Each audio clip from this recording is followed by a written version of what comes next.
Sorry. No, you said whatever. Whatever. Yeah, I like that. Yeah. If you didn't pick up on it. Tim McCall, Sid Cicero here on Tim and Sid. Some of my favorite aspects of any post-Monday NFL wrap-up is the sound that comes down from a variety of places, and that is what we gave you there. Rich Gannon is a former NFL MVP. He's doing tremendous work with CBS. He and Kevin Harlan called a rather interesting Jets-Bills game yesterday. Picked up in the second half. Yes, it did. Yes, it did. Mr. Gannon is joining us now. Rich, great to see you. Welcome back to Tim and Sid. It's great to be with you guys, and especially after a big comeback from the Bills in the fourth quarter. Yeah. Well, how many games in your career did you have 4 turnovers in one?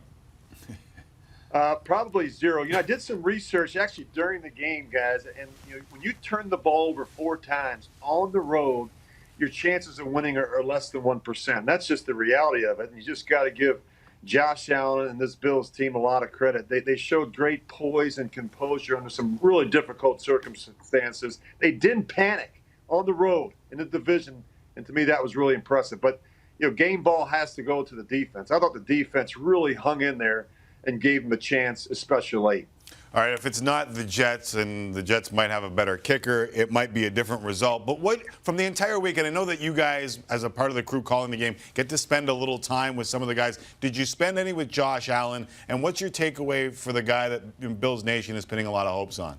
Yeah, we spent a lot of time with Josh, and, I just really enjoyed our visit. He spent time, believe it or not, with Sam Darnold working out in California in the offseason with Jordan Palmer. So these guys put a lot of time in getting ready even before the OTAs and mini camps and certainly training camp. He's a big quarterback, guys. He's got great mobility for someone that's 6'5", 240 pounds. I just think he's got some confidence. I think in his second year with Brian Daboll, I think it may be a little bit of a work in progress when you look at 4 new offensive linemen, 3 new tight ends, 3 new running backs, and a couple new receivers. But I thought John Brown and Cole Beasley, you just get the sense that he's already on the same page with them. And I think this offense has a huge upside, but they're certainly going to need the defense to kind of carry them along here for the first quarter of the season. All right, let's dive into a bunch of things here, Rich, while you've been kind enough to join us. Last week, my partner Tim McCall and I were talking here, and I mentioned him. I think the Ravens are going to be in the AFC title game this year. Now, the Dolphins kind of suck. So I'm having a hard time reading what just happened yesterday with Lamar Jackson and co. How do you read that? Well, how about this? Lamar Jackson threw 6 touchdowns all of last season. He threw 5 yesterday. Now, you're right. The Dolphins are a bad football team. But, my big concern with Lamar Jackson is, could he function from the pocket? You look at his numbers yesterday. He was 17 of 20. I think he threw for 284 yards and 5 touchdowns. The big number to me was that, guys, he had 6 rushing yards on 3 carries. Yeah. To me, that's progress. This guy's learning to trust his feet, trust the protection, and sit in there and throw the football. And I think that's an encouraging sign for a team that's got a lot invested in Lamar Jackson. All right, it is Overreaction Monday, and people get really excited or they get really upset. I wonder what your reaction is to Baker Mayfield and the Browns. I know that O-line is banged up, and that always scares the bleep out of me. But you're never as bad as you are or as good as you are in week 1. Where do you read the Browns this year? Because I got a feeling, and we said this all summer, that this is a boom or bust team given the personalities that have come in together in this locker room. I couldn't agree more. There was so much talk about this team in the offseason. I said to myself, they haven't won 8 games or 9 games, they haven't won a division, and now people are talking about the Super Bowl. I thought they got off to a really ugly start. They didn't take care of the football. I thought Baker Mayfield was careless. He threw 3 interceptions. It could have easily been 5. A couple more were dropped. They had 18 penalties. This is for 183 yards. So, they just weren't ready to play. The Tennessee Titans came in there and dropped the house on the Cleveland Browns. They beat them by 30, guys, 30. So I think Cleveland's got a lot of work to do, but most importantly, they've got to clean up the penalties. This is a team yesterday that clearly was unprepared and lacked discipline. The one thing I thought after all this was, could that be the best thing that Freddie Kitchens could have gotten, was a smashing in week 1 to kind of thing? Yeah, a wake-up call to a bunch of guys who thought that their bleep didn't stink. Yeah, you're right. I mean, I just think that some humility would be good for all of them. I just think they really bought into some of the preseason hype, a lot of the talk about that team. Look, Pittsburgh, despite what happened last night, this is still a good football team. I think that can do some damage in that division. And don't count out Baltimore. How about how impressive Baltimore was? And I know it's Miami, but you got to give Lamar Jackson a lot of credit. And they still have a very good defense. Let's go over to the Cowboys here, Rich. And before yesterday's game, if Dak Prescott was asking for $40 million a year, what's he asking for now after a perfect QB rating yesterday? He was terrific. 4 touchdowns, over 400 yards. I don't know why people are so non-committal when it comes to Dak Prescott. I did some research today, guys. He's put up some impressive numbers through his first 3 seasons. And I just, perfect quarterback rating yesterday, as you mentioned. The timing couldn't have been better. He's still in his rookie contract. I looked at his numbers in the play-action game against the Giants yesterday, and they were impressive. I think he threw for 224 yards. I think he had 12 completions, 3 touchdowns. When they're running the football well, he can be very effective. He's going to be a very wealthy man, most likely by the end of the week. Rich, I mean, the Cowboys won games last year, but I like a lot of people, were watching that looking at Jason Witten and thinking to myself, he kind of changes a lot here. Obviously, Zeke in uniform changes a lot too.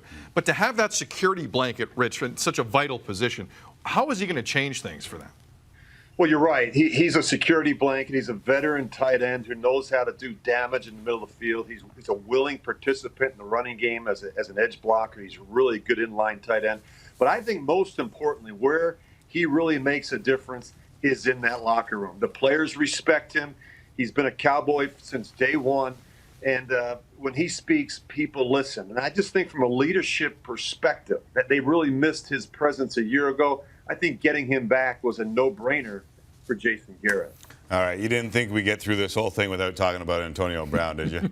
No. All right, let's start with the Raiders side of things. You know that franchise pretty well. You know that head coach pretty well.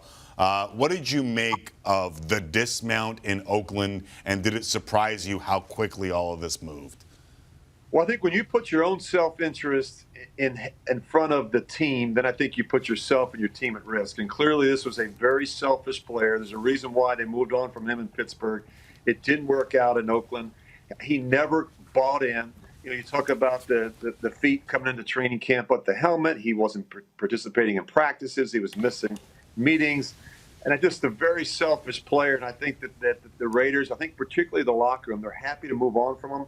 Now, on the flip side of it, he goes to an organization, he goes to a place where he has to behave. Tom Brady's not going to tolerate it. Bill Belichick won't tolerate it. The veteran players in that locker room won't tolerate it. It may wind up being a good situation and a good landing spot for him, a lot like Randy Moss several years ago. Yeah, a lot of people are making that comparison. One, did you ever record John Gruden? And 2, do you think John Gruden would have reacted the same way to you recording him? He would have gone berserk. And, how bizarre. I mean, there's – yeah. We always talk about certain things are said to stay in the locker room. This guy really violated the trust of his teammates, of the coaching staff. And, I've talked to a number of general managers. I've talked to some coaches around the league. And nobody wishes ill will towards anyone. But I think a lot of people don't want to see him do well in New England because they don't want to see him be rewarded for bad behavior. And clearly this guy has had a lot of bad behavior over the last couple months. Can you describe what that does in a lot? I know a lot of people, they hear the words and they don't really understand how, football is family and how in a locker room, if someone acts bigger than the rest of the team in what is, to me, the ultimate team game, it can disrupt everything that you're attempting to do. Like for the average Joe who's sitting at home and goes, the guy he's a thirst trap. He wants a little attention. What's the matter with it? Can you describe what it means? Yeah, I mean, it is a locker room. I don't want to say it's a sacred place like a church or something, but it's important. You develop relationships there. It's about accountability and trust. And I think as an organization, you talk about a culture that you're trying to create. Sean McDermott's one of the very first things he talked about in our production meeting on Saturday night. We're trying to create a culture and an environment here that we put team first in front of ourselves. And I think you look at that roster, there's a lot of players that have bought in. I think that's why they're having success. I think the Raiders are trying to change that culture. But you have to be careful. When you start bringing in players who don't buy in, who put themselves in front of their teammates, then you risk losing it all. And I think there's a locker room that was watching very closely how Mike Mayock and how John Gruden were going to respond. And I think they did the right thing, although it took a while. I think a couple things, Rich. One, the fact that John Gruden reportedly was okay with running that video tells me the Raiders wanted this to end as much as AB. I think from a guaranteed money standpoint. All right. It gives them an opportunity Honestly, to say, all right, I think you're gone. Yeah. And secondly, we are recording this conversation. Yeah, Rich, just so you know. Hopefully you're cool with it. No, we're good. Before we let you go, because I'm a huge fan of this Week 1 Monday night doubleheader. I got to be honest. Timmy's not a huge fan of it. Anyone with kids isn't a huge fan of it. I love it. Tired. If it's Denver up 14-zip midway through the second quarter in Oakland tonight, Rich, what will the mood be? Oh. If they're up 14-0 at that point in the game, I think you can turn your television off and go to bed early. I just, the Raiders have to be able to run the ball with Josh Jacobs. They have to be able to stay in this game. If they fall behind, they're really going to struggle. When you look at Chubb and Miller off the edges, this is an offensive line that's got a second-year tackle in Colton Miller, who struggled a year ago. That could be a problem. The Raiders need to get off to a good start. I think control the tempo early and stay in this one. If they fall behind and Derek Carr has to throw it a bunch against this defense, it could be a long night for the Raiders. Rich Gannon, CBS. Always great, sir. Thanks for this. Let's talk again soon. You guys are the best. Thanks. All right, there's Rich Gannon, MVP from New York. Sixero, I know what you're talking about, though. When does Oakland revolt against the Raiders? Listen, man, the one place you don't want to be tonight is if the Broncos are up big at halftime in that stadium. I'm with you on There's that. going to be a really bad, there usually is. Listen, it's going to be way worse in Oakland. That's a love affair that it's it's turning into an ugly dying. divorce. Dying. No, an ugly divorce. And the black hole, if they get down big, I'm telling you, that they might end up revolting by the end of this year.